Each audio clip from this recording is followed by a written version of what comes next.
We are live. Happy Thursday. Welcome to Thursday Thoughts. Casey and Jessica with you here today.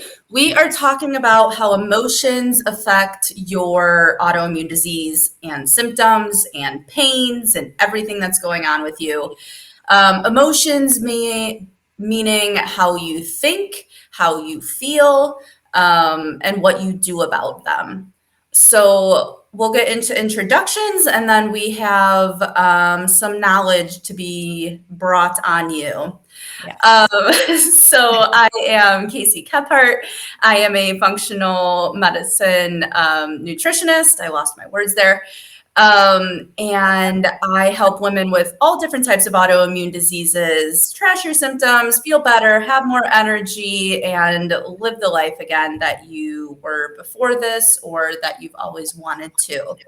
And you can't see the sun shining because the sun is not shining today, but I live in St. Petersburg, Florida. Take it away, Jessica. Awesome. And I'm Jessica Melnick. I'm a registered holistic nutritionist, the founder of the Anti-Arthritis Method, the host of the Happy Joints Arthritis Solutions Group, and I help people with all different forms of arthritis get rid of their symptoms so they can start living their life the way that they want to and not the way that they are forced to. So it is sunny here in Saskatchewan, but it is about minus 30 with the wind right now. It is very cold, but it's supposed to be melting this Saturday. So fingers crossed. We're going to see. I love how we always talk about the sun, and it's funny because we're going to talk about the sun today, guys. So there is a reason we talk about the sun and why it is so important. And you'll find out today if you don't know already. So I first want to start off with just an anecdotal story to start things off on this emotional roller coaster autoimmune disease ride we're going on. So my dad was just in town from Thursday to Monday, like 4 a.m. Monday. I drove him to the airport. It was brutal. But my dad, I flew my dad down here because he suffers with severe depression to where he can't get out of bed. He has diverticulitis, which is an autoimmune disease. So he suffers from different forms of autoimmune diseases too. He has severe pain in his back and his joints and his muscles from the autoimmune disease, but also from years of being a mechanic, not treating his body right, things like that. He has irregular bowels, so he's going to the bathroom 5 days a week, or 5 days a week. Duh. He's going to the bathroom 5 times a day. And what else is there? Stomach aches, gas, bloating. I mean, all of the works. So this man has trouble just getting out of bed in the morning and feeling refreshed, feeling happy. And so I said, hey, Dad, what do you think about Florida, where the sun always shines? And he's like, cool, I'll come down there. So fast forward, he came down here 2 days into his trip. He's like, Casey, I feel amazing. Like, I have no pain. I had a normal bowel movement today, and he wasn't going 5 times a day. He was sleeping fine. His head was more clear, less foggy. He had energy.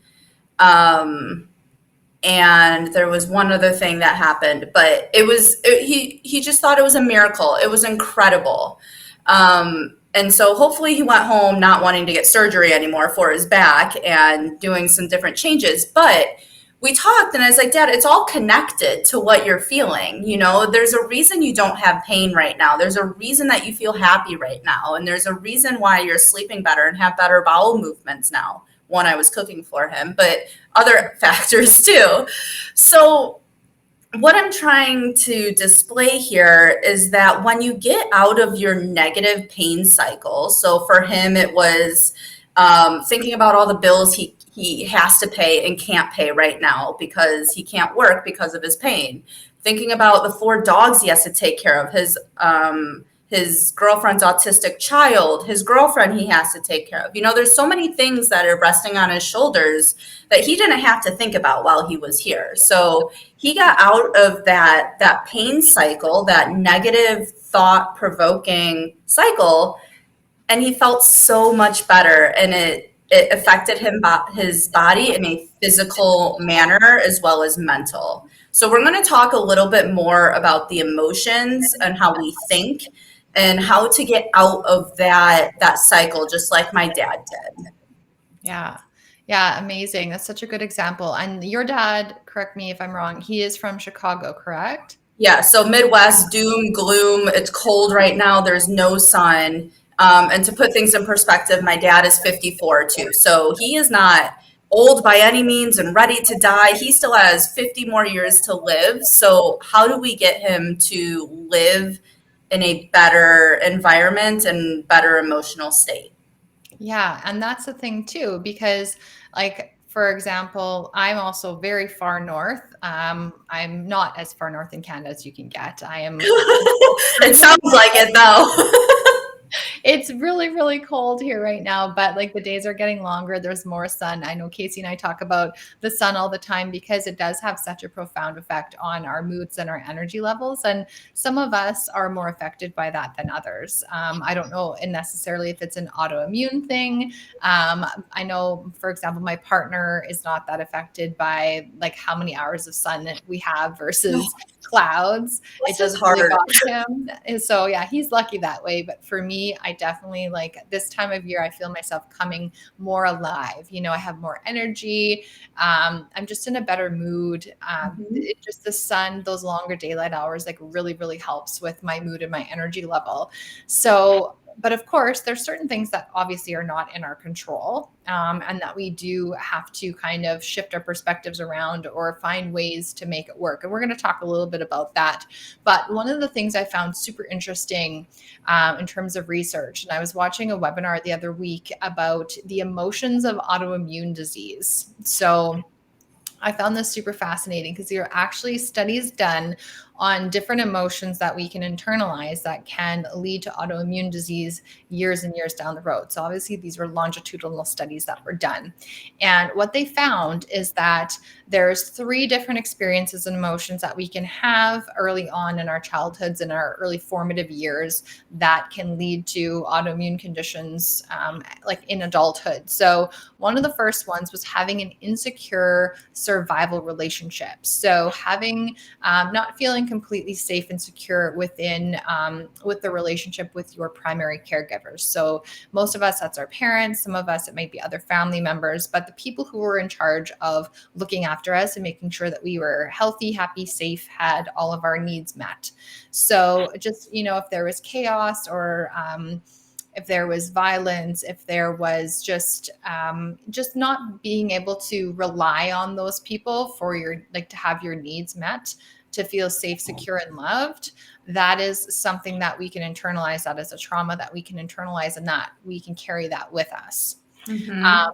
The other ones were feelings that there is something wrong with me. So feeling like I am too much, I'm not enough, I am different, and I don't belong. So feeling that maybe you were too much work for your parents or you were a burden, feeling that you weren't enough to, you know, make their lives better, or feeling like you're not enough, like even in like, say, grade school, maybe I'm not smart enough, big enough, strong enough, pretty enough, all those things, and just feeling like you're different and that you don't fit in. So having a chaotic survival relationship, like with your primary caregivers, can often make us feel like we don't belong because it's just not a place of safety and security and consistency.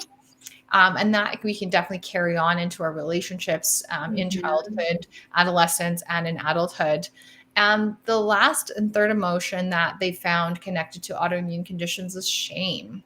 So just I know we can all probably all relate to that. Of course, I'm sure everyone has felt shame at some point, but Yeah. it's all related to, you know, that whole feeling you're not enough or feeling like you're too much, you know, that you don't fit in. Those feelings can all like lead to shame, just not feeling Mhm. like we are good enough.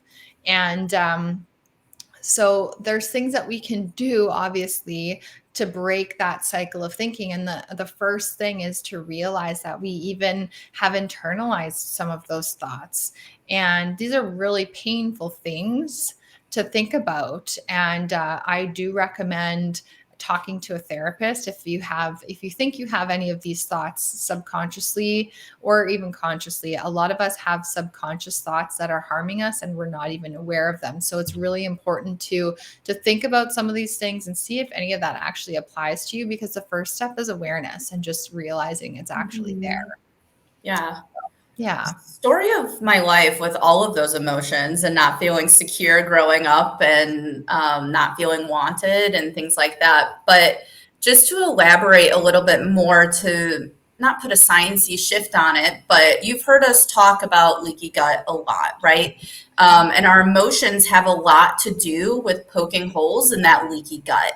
And it's a gut to brain access. So what Jessica is talking about is, these thoughts and these not realistic emotions that we're feeling or that we were taught to believe in childhood resonate up here, and it shifts our emotions, right? We're always leading with those thoughts. However, it does not however, but it does also have an impact on poking holes in our gut.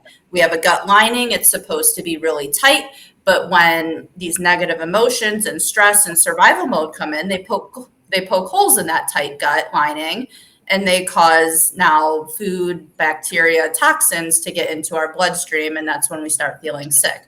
So it's like a double whammy there, and getting help with these emotions can really, really, really help you heal your thoughts and the way you go about your daily life, but also heal your gut and feeling so much better from pain, gas, bloating, headaches, migraines, everything that you're feeling, it can help. So that's why we're talking about it today. Yeah, absolutely. Because what all those experiences and emotions have in common is stress, right? And so Mhm. stress leads to a leaky gut, there among other things, but it is one of the main things that can cause leaky gut. So that's why it is so important to Yeah. realize that total interconnectedness between our brain, our emotions, our body, and to take care of that. Mhm. Yeah, and just again to go back into my dad's example, I want to try to keep tying this back in, is my dad wasn't thinking about all of his bills, his girlfriend, his 4 dogs, the tasks he has to do or can't do, and he had a normal bowel movement and no pain and all of that. So that is directly related from his thoughts to his physical attributes that he's feeling. So if that doesn't display how powerful your thoughts and emotions are, I don't know what will. Absolutely.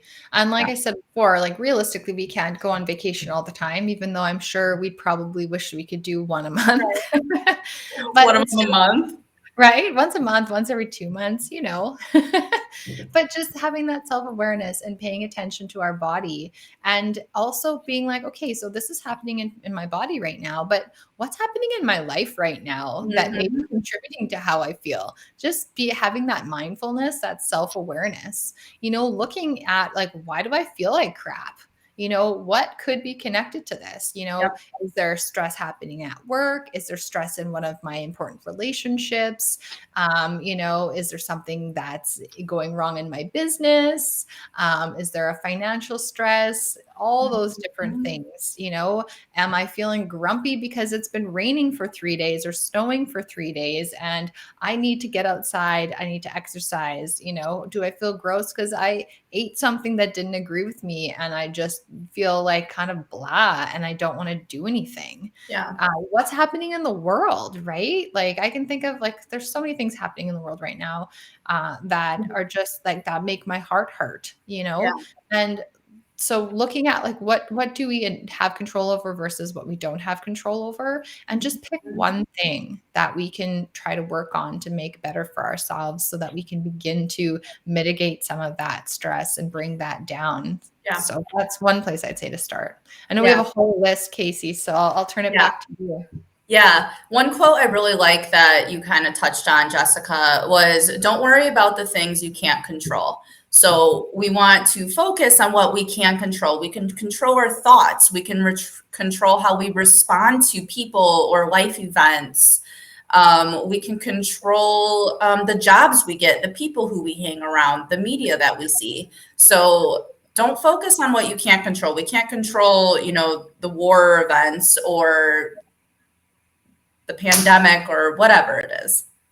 Okay, so another one is being boundaries and delegating. So, meaning we're stressed, right? We have these negative emotions. You're now being self aware. We're aware of why we have these negative emotions. We're doing too much. We have a job we don't like. We have financial stressors. We have 17,000 things on our plate we need to get done every day. Whatever it is for you. Boundaries and delegating is going to help this to make you a happier, less stressful person. And this takes time to really incorporate into your life and to get the practice down. And I know Jessica and I have been working so hard on boundaries in our lives. But boundaries look something like, hey, girlfriend, I really don't have time to no. Hey, I need to be at bed at 9 o'clock tonight. How can we get everything done together to make that happen? So you're setting a boundary for yourself that you need to be in bed by 9 o'clock. You're also delegating and saying how we can work together to make that boundary happen.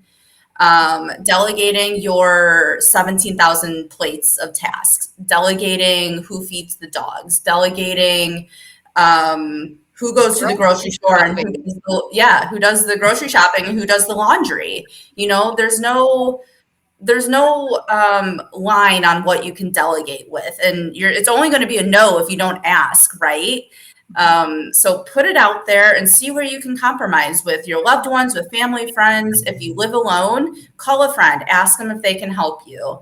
I live alone and I've been learning to delegate how I can here. So Jessica and I delegate all the time, actually. So it works, but you can find a way, and that might help slow down your emotions and let you take a little breather. Yeah. Yeah, so I think I love the whole thing about delegating, and this comes up all the time with people that I talk with in my community and my clients, because in order to get physically healthier, you are going to likely need to do less in your life and redirect that time to focus on doing things that you need to do to get healthier, whether that's, meal prepping, whether that's getting out for a walk or doing some other type of movement, whether that's journaling or meditation, whatever it is that you love, watching a really a reality show on Netflix that makes you laugh or that you enjoy, like anything that you love to do, and with no judgment, you're going to need to make more time for that. So I always say, like, if you are a super mom type person and you are used to doing like all the grocery shopping, all the cooking and the cleaning and all the stuff at home, you need to look at that list, that huge list of responsibilities, and you need to start farming those tasks out to other people. I'm not saying all, but I'm saying you need to look at what are some of the things that maybe if you have kids at home that can do, that your partner or your husband can do, things that you can maybe even hire out. And I tell you, it is worth it, and you are worth it. You do not have to do everything. And I think that is one of the hugest things that I'm saying women in general, and I'm generalizing, struggle with. And I've seen it in my own family. I've done it in my own life. And we can really drive ourselves crazy and harm ourselves mentally and emotionally if we're taking on too much and we're trying to do too many things. Yeah. So please, please, please, if you don't remember anything from this talk except for this, please start delegating. Yeah. And one thing on that, one more thing. I went to the doctor years ago and I was in college. I was working a couple jobs. I was, the equivalent of a super mom. You guys are much better at it and have more to do, but that's how I felt. And my doctor was like, can you squeeze a nap in during the day? And I looked at him and I'm like, no, like I'm a college student with a couple jobs and like I have so many things to do. However, I understand where he was coming from, and that's going to heal my body and make me feel so much better. And I was in the thought process of like, only the luxurious are able to take a nap throughout the day. Only the rich are able to. Only this person, only that person, not me. However, if I made that a priority throughout the day, and I delegated my tasks and I prioritized my time and my schedule, I could have made it happen. And it's the same thing for everything else in everybody else's life. If you want to make it a priority, you can make it happen. And it's not just for the luxurious. You're going to need to do this to be luxurious, to get rich, to do all of that because you'll have more energy. So we're not just saying this frou-frou stuff because we think you're not doing everything all day long or doing anything. Like prioritizing. Okay, I'm done. No, absolutely. So, so important. What else can we look at, or things that we can do to manage our emotions? So I had just briefly mentioned in my rant about delegating yoga, meditation, movement, like walks, stretching, swimming, tai chi. So any type of movement, we can actually Mhm. store emotions in our bodies and that can actually bring us pain. So Yeah, we need to move that out, and you need to do it in whatever way feels good to you. So no torturous 1 hour long boot no, camps, that are going to exhaust you after for hours. Do what makes you feel good, what energizes you, and what makes you feel refreshed. So, whatever that is, yeah, I know for myself, I've had to really scale back over the last years in terms of the intensity of my workouts. So, some days it's like it's a yoga day today, and I'm not talking about mhm, the hour-long hot yoga that in a 45-degree room. I'm talking about, yoga with Adrienne in my living room for 20 minutes sometimes. And if that's mhm. what my body is saying, this is all I need today or what I want today, then that's perfect. Yeah. And that can be really hard for us people like Jessica and I, and maybe you, who has always pushed themselves to the limit with your workouts, who have always thought that you're not getting a workout in unless you sweat, unless you've done it for 60 minutes, unless you burn 500 calories. Whatever your bench line was, it might have been hurting you even more because going back to the science of things, not beyond emotions, it also pokes holes in your gut, causing a leaky gut if you stress yourself out too much with a workout. A workout is stress already. Any type of workout is stress, but there's good workout stress and there's bad workout stress. The bad workout stress is what is too much for your body. You're hitting your limit and keep going. That is bad, and it's going to cause um, holes in your gut.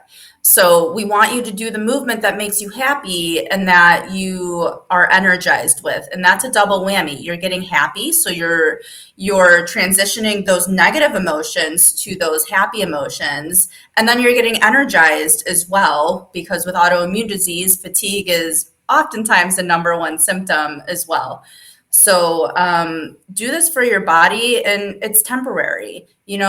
It shouldn't be temporary. You should always do movement that feels good for your body and that you love, but that doesn't mean you can't get back to 2 days a week of hard exercising.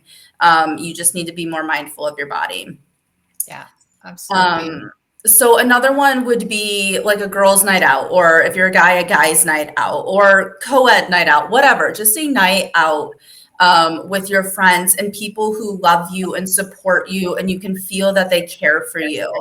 Um, and you're happy around, and not just happy because you're drinking or whatever vice you use, but happy because you're surrounded with the people that make you happy and that you have friendship with. So this can venting to your friends can help release those negative emotions. Not thinking about all of the negative emotions because you're distracted with being happy and what's going on with your friend's life can also make you feel good. You'll forget about your pain. You'll forget that you're depressed. You'll feel a little dopamine and serotonin uptick there. So it has beneficial sciency, what's the word, results. And we're not just telling you to do this because it sounds good and because you should do it. Like, it's scientifically studied that community boosts your mood, your serotonin, and helps your leaky gut. Yeah, absolutely. And just to add to that, because we're surrounding ourselves with people that make us feel good, but maybe you can't do the night out. So talk on the phone, Mm-hmm, if you want to do that. Or maybe it's something as simple as a coffee, if that's all you can do, you mm-hmm. know. So it doesn't have to be the whole night, Yeah. but just spending that time with people that make you feel good and that, have positive energy, and that you can feed off each other's positive energy. Mhm. And also the opposite of that too sometimes is necessary, especially for those of you who are more introverted like myself. Sometimes making to like a plan to do something alone or to be alone. And I know a lot of moms out there, especially if you have little kids, you know what I'm talking about. So I know that some of you are probably like, oh my gosh, I just wish that I had like an Yeah. hour to myself. Try to make that happen, plan to make that happen. And, sometimes that's just as energizing too. So it's kind of figuring out what it is that you need, whether it's people sometimes or whether it's just being alone. Yeah, and one thing with the surrounding yourself with people, another self-awareness thing is, are you surrounding yourself with people who don't make you feel good? Maybe that's why you have some negative emotions or all of your negative emotions. Like, who are you surrounding with, and what are they doing to your psyche over here? Mhm. Absolutely. And that's not to say that, when you're talking with your closest friends, that you're never, going to complain or talk about things that aren't going well, and share those things and release that, because that's healthy. It's just if you stay there and you're stuck there and you never leave and you don't take action to improve your situation is Yep. when that it becomes more of a problem. Yep. Yeah. I know we're running out of time, but other things to just keep in mind is watching a funny movie or a show, reading your favorite book, calming down, you'll be laughing. Again, you're increasing the dopamine and serotonin, journaling your thoughts when you realize them. You'll be more cognizant of why this is happening and what you can relate it to and things like that. Jessica has a sun lamp. I want you to talk about your sun lamp. Yeah, that goes into the whole lack of sunlight. So for those of us who live like fairly north, where we have sometimes only like 8 hours or less of sunlight during the wintertime, and it's dark for a lot of months of the year and cold, I have it's called a Happy Light, and I think I just got this one off Amazon. It's like the third one I've owned since I was in my 20s. And a lot of us can suffer from seasonal affective disorder when we live in the northern hemisphere because of that lack of sunlight, and they're really helpful. I find them super helpful. I've had ones that are desk lamps. I've had a bigger one that I just like set on, my dining table in the morning while I'm having like my coffee or checking my emails for like half an Mhm. hour to an hour. It really helps. It sounds a little woo woo, but there is science behind it. It just mimics a spring sunrise, or the intensity of a spring sunrise. And so you're not staring into the lamp, you're having it off to the side. And it just helps with your circadian rhythm, helps with mood, helps with energy. So you want to do that, of course, in the morning. You don't want to do this in the middle of the day where it might keep you up at night. So that's super helpful. And also vitamin D. If you are not in Florida where Casey is playing beach volleyball in your bathing suit, you need to get some vitamin D. So I recommend supplementing with vitamin D because you are not getting enough sunlight. You need to have at least about half an hour of sunlight on your skin that is Mhm. not covered in sunscreen and Yeah. clothes a day in order to get the vitamin D for your body to produce the amount of vitamin D it needs. So most of us, I don't know about you guys, it's been super cold here. I haven't been outside since Sunday. I don't know. Stop. Thursday. I haven't been outside. How are you even smiling right now? I would be so depressed. My sun lamp, girl. And it's been sunny outside, but yeah, I haven't had the need really to go out, so I haven't been out for a few days. I'm taking vitamin D all winter long. That's an absolute necessity. Yeah. So all of these things are things that should be maybe done on a daily basis, but definitely a weekly basis. 10 minutes of self-care a day can really go a long way. And if you are really, really struggling with your emotional thoughts and have trauma from childhood or trauma from adolescence, childhood from or trauma from adulthood, see a therapist. Talk to somebody who has an unbiased opinion and who can help you get rid of this stuff, and so you can start feeling happier and have less pain and start healing from your autoimmune journey a little better and faster. Yeah. Any last thoughts? No, I think we covered everything. But Yeah, yeah, I see a therapist. I I have see a seen multiple therapist. therapists since I was probably a teenager. Amazing, best investment ever. Yep, Yeah, I can't speak highly enough about that. And even if you don't think that you're a mess, you still will benefit so much. Like yeah, they will help you with things that you never ever even knew you needed help with. yep, So yep, exactly. All right, let us know if you have any thoughts or questions or comments. Leave those below, whether you're watching the replay or live right now. We're happy to talk more about this if you want another live about it. Let us know what you want a live about. We're happy to do that too. Um, and we will be back on Tuesday. So everybody have a good weekend, and we will talk to you next week. take Bye. care, everyone.